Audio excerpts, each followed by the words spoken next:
Welcome back to Sports by GSMC Podcast Network. I'm your host, Jeremy Lapidus. If you are just tuning in, we just finished going over the first half of the fantasy tight end rankings for you. We've gone over quarterbacks, we've gone over wide receivers, we've gone over running backs in other days this week. We're finishing up our tight end rankings, finishing up our fantasy football ratings, so you're prepared for your draft this weekend and next week.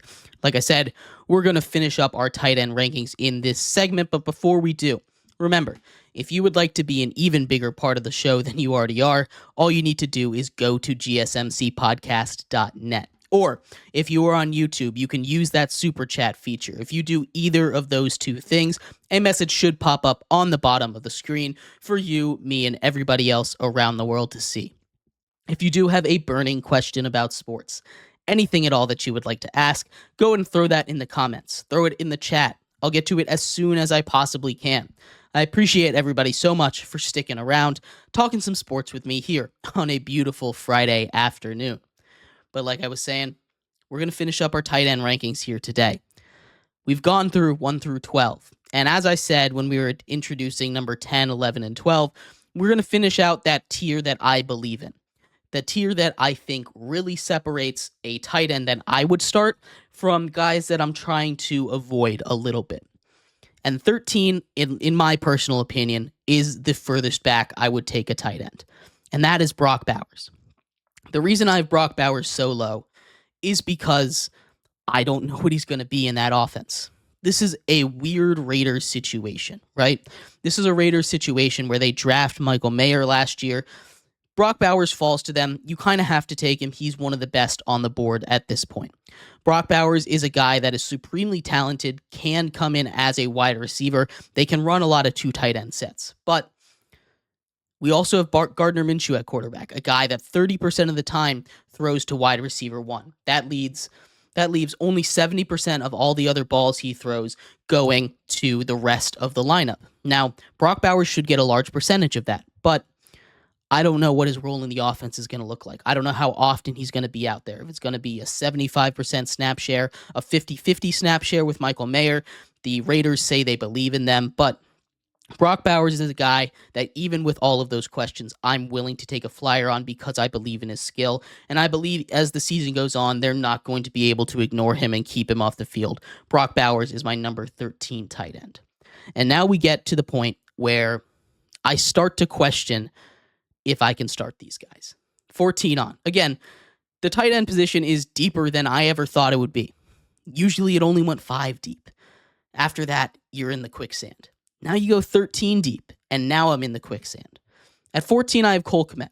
And Cole Kmet is a guy that usually would be up in the tier that I trust, but they had Gerald Everett out there. They bring him in. He looked really good in the preseason, had a lot of connection with Caleb Williams while the ones were out there. I think he might bite into a little bit of Cole Kmet's work. We'll see what happens, but that's why Cole Kmet falls. At 15, Pat Freiermuth, another one of those guys that, in theory, should be up there. But he plays for the Steelers, and I cannot trust an Arthur Smith tight end. We've been burned by Kyle Pitts a million times when he's with Arthur Smith. I don't know what they're going to do now that he's in Steelerland up in Pittsburgh. Pat Freiermuth should be a really good safety valve for Russell Wilson, for Justin Fields, but I don't know how they're going to use him. At 16, TJ Hawkinson. He should be all the way up there. I should trust TJ Hawkinson, but he's coming off an ACL injury. We don't know when he'll be back. Latest reports are he should be back before the first half of the season is over. So somewhere around October. That's a lot of production to miss for your tight end. If you're going to draft him later on, I definitely don't mind that. But TJ Hawkinson is a guy that you have to know starts on the PUP list. The earliest he can come in is week 6. He's going to come back in October at the earliest. Don't expect too much out of him. That's why he's down at 16. At 17 is Taysom Hill. And there's going to be about 1 million reactions to Taysom Hill being at 17. Why is he so high? Why is he so low? He's an enigma of a football player, right? he's going to score a bunch of touchdowns in a bunch of different ways. He's going to run in a couple touchdowns. He's going to throw some touchdowns. He's going to catch some touchdowns. He's a guy that I want stashed at the end of my bench for a week where maybe he starts at quarterback. And, you might be thinking, hey, that's a little cheap, but he's listed as tight end. He barely plays quarterback, but he can still throw the football. He can still start a game if the Saints really want him to do that. He's a Swiss Army knife, and I think he's a really nice guy to fill in and stream matchup-wise, just because he can do so much. He can beat you on the ground, beat you through the air, beat you with his arm. He's so tough to plan against.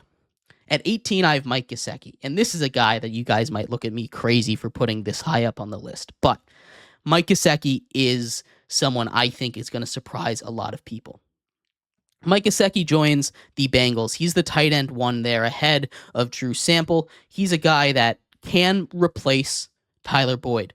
Tyler Boyd, the slot receiver. Joe Burrow has thrown 65 targets on average to tight ends in his 2 healthy seasons. That's 65 targets. Say he catches, 50 of them. It's pretty good for a tight end. Also, he's gonna eat into a little bit of that slot receiver role. We've seen what he did when he was the Dolphins' number one. He's got the athleticism, the speed to go and produce kind of like a wide receiver. He should get a lot of targets in a high-powered Bengals offense. He's a guy that, again, he's very boom or bust. This is me taking a flyer on him because I like the upside on Mike Gesicki, but also you're taking him over guys that does it really matter if you're starting number 1 overall tight end is going to be Hunter Henry. Are you really saying you feel that much more comfortable with Hunter Henry than Mike Gesicki? And really for me, that's a minimal difference. I like Mike Gesicki's upside. He's there at 18 for me. At 19 is Tyler Conklin. He's there because it's a good Jets offense with a good Jets quarterback. I like Aaron Rodgers this season a lot. I think Tyler Conklin, when he's not throwing to Garrett Wilson, Tyler Conklin is a guy that could get a lot of targets on the underside.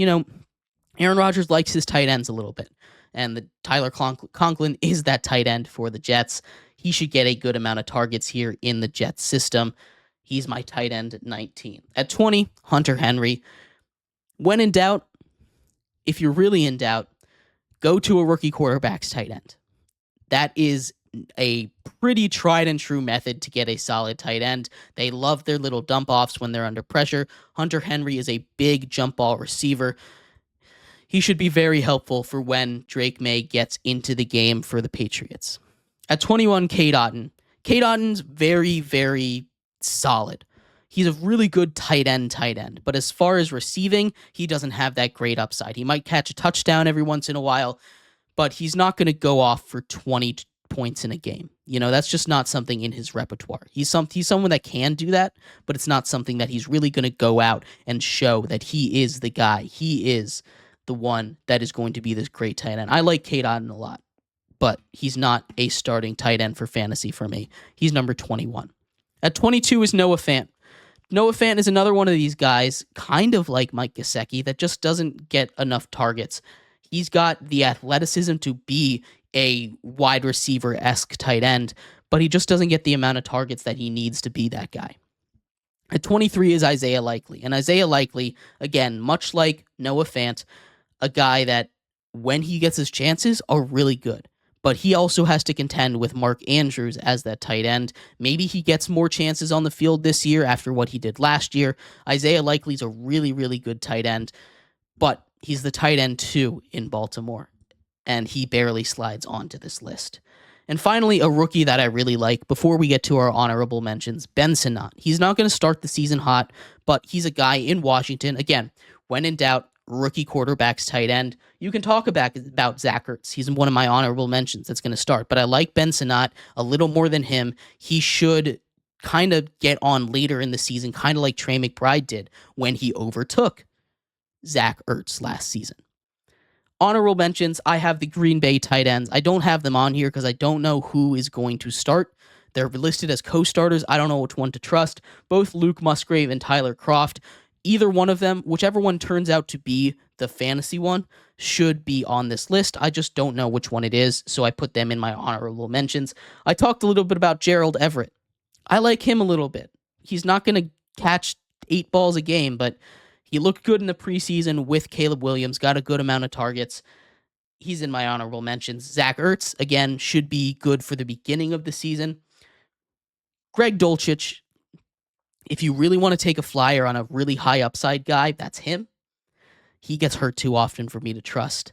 And the last honorable mention I have, Daniel Bellinger. Daniel Bellinger for the Giants is a guy in his rookie season when Daniel Jones was healthy that caught a lot of touchdowns. The Giants like to throw it to the tight end in the red zone. He's going to be touchdown dependent. But without Saquon Barkley, he could be their go-to guy in the red zone, a touchdown eater from Malik Neighbors. Not really worth rostering, but a name to keep an eye on if the Giants offense gets any kind of momentum. Those are my thoughts on tight ends. If you have anyone that you think I missed, anything I had ranked way too high, way too low, let me know in the comments. I'd love to hear your thoughts. We're going to take our fourth and final break here. When we come back, we're going to finish off the week like we always do with our official Sports by GSMC Podcast Network MLB Power Rankings. So stick around for that. We'll be right back here on Sports by GSMC Podcast Network.